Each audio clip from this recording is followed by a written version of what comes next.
टूट जाएगा विरोधी दलों का गठबंधन। केजरीवाल ने दिखाई इंडिया को पहली हार। 2024 चुनावों से पहले होगा कुछ बड़ा खेल।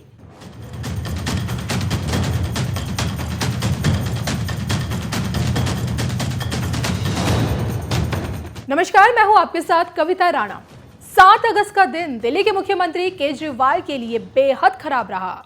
जो लंबी लड़ाई वो और उनकी पार्टी लड़ रही थी, उस पर बीजेपी की दलीलें भारी पड़ गईं और इसी के साथ इंडिया नाम वाले गठबंधन की भी धज्जियां उड़ गईं। जी हां, 2024 लोकसभा चुनावों में पीएम मोदी को हराने और जीत हासिल करने का दम भर रहे गठबंधन को सबसे बड़ी हार तो पहले ही मिल गई है। अब इस हार के साथ कैसे आगे बढ़ा जाएगा, ये एक बड़ा सवाल है। दरअसल दिल्ली सेवा बिल लोकसभा में पास होने के बाद सोमवार को राज्यसभा में भी पास हो गया और इस बिल पर लगभग 7 घंटे तक एक लंबी चर्चा चली और उसके बाद वोटिंग के आधार पर मुकाबला 131-102 का रहा। अब देखिए, तगड़ा समर्थन पाकर एनडीए ने इस बिल को आराम से पास करा लिया। वैसे विरोधियों को उम्मीद थी कि लगभग 108 वोट तो उनके पक्ष में ही जाएंगे और जाएंगे ही जाएंगे, लेकिन ये आंकड़ा देखें 102 पर ही अटक गया।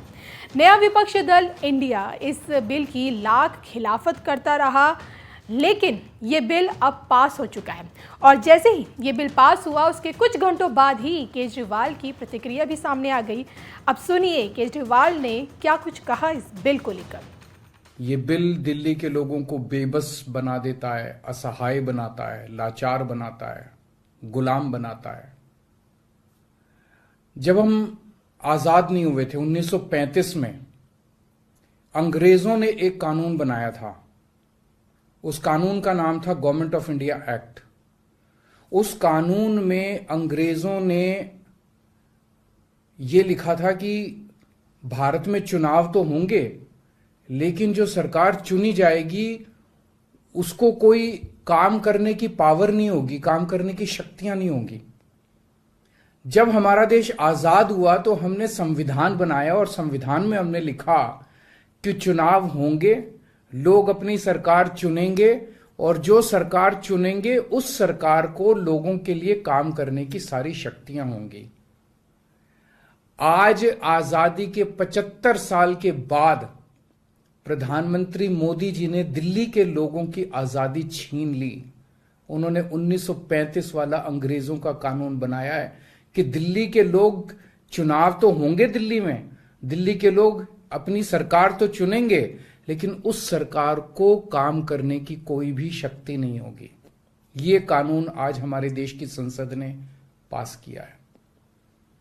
दिल्ली के लोगों की वोट की अब कोई कीमत नहीं बची है। अब सरकार बनाई, उस सरकार की कोई शक्ति नहीं है। तो केजरीवाल ने भले ही एड़ी चोटी का जोर लगाया, लेकिन वो ये बिल रुकवाने में नाकाम रहे। अब आप में से बहुत से लोगों के जहन में ये सवाल होगा कि आखिर क्या है ये दिल्ली सेवा बिल, जिसको लेकर सदन में इतना हंगामा हुआ और जिसकी वजह से केजरीवाल इतने बौखलाए हुए हैं। चलिए इस विवाद को, इस मसले को पूरे विस्तार से हम आपको समझाते हैं। क्या है दिल्ली सेवा बिल? दिल्ली सर्विस बिल यानी कि दिल्ली सरकार के अधिकारियों की पोस्टिंग और ट्रांसफर से जुड़ा हुआ है। अब देखिए, संशोधित विधेयक में national capital territory of Delhi act में बदलाव किया गया है और इसी के तहत उपराज्यपाल को दिल्ली के अधिकारियों के ट्रांसफर, पोस्टिंग का अधिकार दिया गया है। क्यों लाया गया ये बिल? दिल्ली में नौकरशाहों से संबंधित ट्रांसफर, पोस्टिंग को लेकर केंद्र और दिल्ली सरकार में कई बार विवाद हुआ है और इस विवाद को खत्म करने के लिए खास तौर पे ये बिल लाया गया है और इसी के तहत उपराज्यपाल के पास भी कई फैसले करने का अधिकार होगा।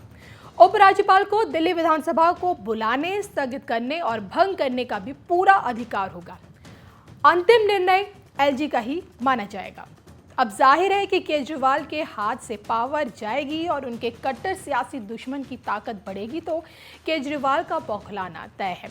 वैसे ये विवाद नया बिल्कुल नहीं है, क्योंकि बहुत पहले से केजरीवाल ये आरोप लगाते आए हैं कि वो दिल्ली वासियों के लिए काम तो करना चाहते हैं, लेकिन कई बार एलजी उनकी फाइल अटका देते हैं और केजरीवाल के इस बात पर भरोसा करना तब मुश्किल लगता है जब वो उन चीज़ों का ठीकरा भी केंद्र पर फोड़ते हुए नजर आते हैं जो पूरी तरह से उनके हाथ में होती हैं। तो कुछ वक्त पहले देखिए, अधिकारियों की पोस्टिंग ट्रांसफर को लेकर भी दिल्ली सरकार ने सुप्रीम कोर्ट का रुख किया था और बात ये रही कि उच्च न्यायालय ने फैसला केजरीवाल के हक में भी सुनाया था, लेकिन फिर केंद्र सरकार ने अध्यादेश लाकर इस फैसले को पलट दिया और एक बार फिर उपराज्यपाल बन गए थे दिल्ली के बॉस। और तभी से ये विवाद चला आ रहा है और जिसमें अब केजरीवाल को एक बड़ी हार मिली है। बहरहाल, इस खबर पर आप लोगों की क्या राय है, आप कमेंट करके जरूर बताएगा। और बाकी जाते जाते आपको केजरीवाल का पूरा बयान सुनवाते हैं जिसमें वो मोदी सरकार पर बुरी तरीके से बरस रहे हैं। भारत एक जनतंत्र है। इस जनतंत्र में हम अपनी सरकार चुनते हैं, जनता अपनी सरकार चुनती है और उस सरकार को जनता के लिए काम करने की पूरी ताकत होनी चाहिए, सुप्रीम कोर्ट ने कहा। प्रधानमंत्री जी ने एक ही हफ्ते के, सुप्रीम कोर्ट का जैसे आदेश आया एक हफ्ते के बाद उसको सुप्रीम कोर्ट के आदेश को पलट दिया और उसके खिलाफ एक अध्यादेश लेके आए। और आज हमारे देश की संसद ने उस अध्यादेश को इस देश का कानून बना दिया कि अब दिल्ली के लोगों की चुनी हुई सरकार को काम करने की कोई ताकत नहीं होगी।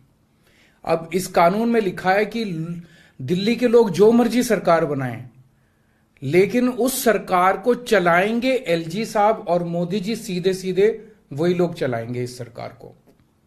तो इससे साफ जाहिर है कि प्रधानमंत्री मोदी जी कह रहे हैं कि मैं सुप्रीम कोर्ट को भी नहीं मानता। जिस देश के प्रधानमंत्री उस देश की सर्वोच्च अदालत को नहीं मानते, उस देश का क्या भविष्य हो सकता है। सीधे सीधे वो कह रहे हैं सुप्रीम कोर्ट जो मर्जी आदेश पास करे, अगर मुझे सुप्रीम कोर्ट का आदेश पसंद नहीं आया तो मैं उसके खिलाफ कानून बना के सुप्रीम कोर्ट के आदेश को पलट दूंगा। इतना अहंकार हो गया इन लोगों को। इन लोगों ने देखा कि दिल्ली में आम आदमी पार्टी को हराना बहुत मुश्किल है।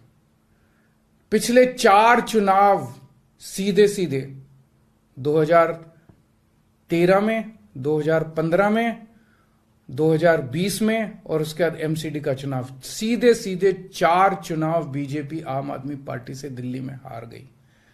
दिल्ली के अंदर 25 साल से ज्यादा हो गए अब बीजेपी की सरकार नहीं बनी है। 25 साल से इनको वनवास दिल्ली के लोगों ने दिया हुआ है।